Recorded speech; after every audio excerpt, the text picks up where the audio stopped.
तो पूर्व उप मुख्यमंत्री कमला बेनीवाल का आज निधन हो गया है। फोर्टिस अस्पताल में आज उन्होंने अंतिम सांस ली। कुछ देर पहले जयपुर आवास पर उनकी तबीयत बिगड़ गई थी और उनके बेटे आलोक बेनीवाल उन्हें फोर्टिस अस्पताल लेकर पहुंचे।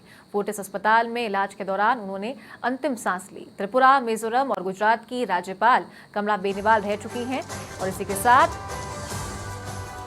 कांग्रेस की वरिष्ठ राजनेता मानी जाती हैं कमला बेनीवाल।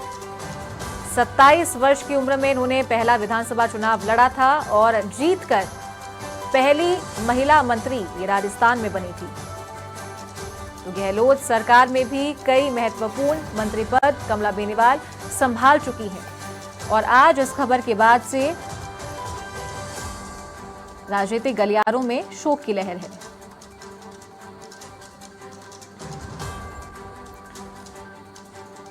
तो कमला बेनीवाल को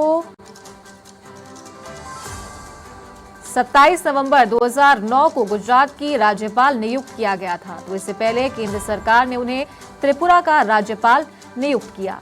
गुजरात की राज्यपाल बनने के बाद राज्य के मुख्यमंत्री, जो कि वर्तमान में प्रधानमंत्री हैं, नरेंद्र मोदी से कई मामलों पर अनबन हुई, जिसमें लोकायुक्त की नियुक्ति भी शामिल है।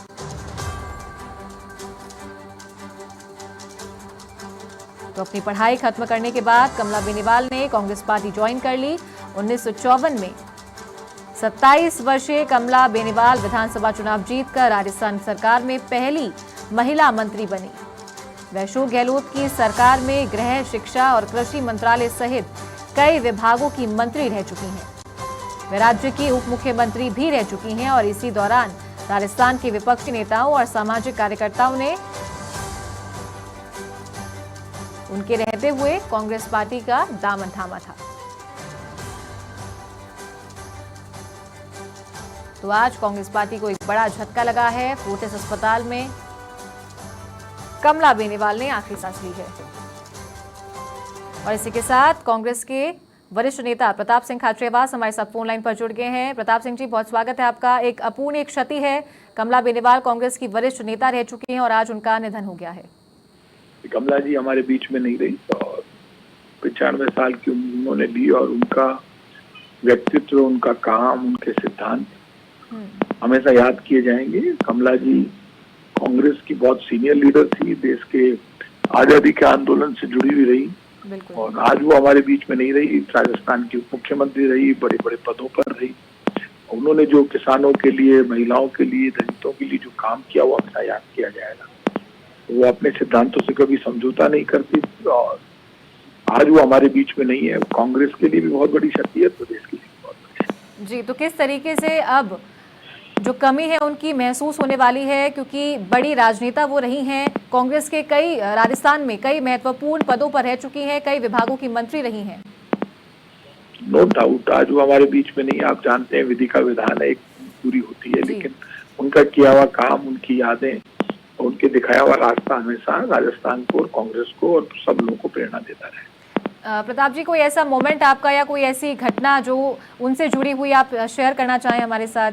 एक बार जयपुर में मैं बड़ा आंदोलन कर रहा था, जब मैं उधर से गुजरा, जब मैं कहीं खड़ा था भीड़ में, तो उन्होंने खुद ने गाड़ी रोक कर मुझे बुलाया, मुझसे बात की कि आपका आंदोलन बिल्कुल सही है, आप सही मुद्दों पर लड़ रहे हैं और मैं भी आपके साथ हूँ, कभी मेरे लायक कोई काम होता आप जरूर बताना। आपने मुझे इतना सम्मान दिया, उसके लिए धन्यवाद। वो घटना बड़ी महत्वपूर्ण थी कि जब एक उप मुख्यमंत्री खुद बुलाकर मेरे से बात कर रही थी और रास्ते में जब मैं खड़ा हुआ तो गाड़ी रोककर बात की उन्होंने खुद ने, एक महिला होती हुई। ये बहुत बड़ी बात। चलिए, बहुत शुक्रिया आपका प्रताप सिंह जी हमारे साथ जुड़ने के लिए। तो ये थे कांग्रेस के नेता प्रताप सिंह खाचरियावास, फोन लाइन पर हमारे साथ जुड़े थे। तो आज कांग्रेस पार्टी के लिए काफी दुखद खबर है।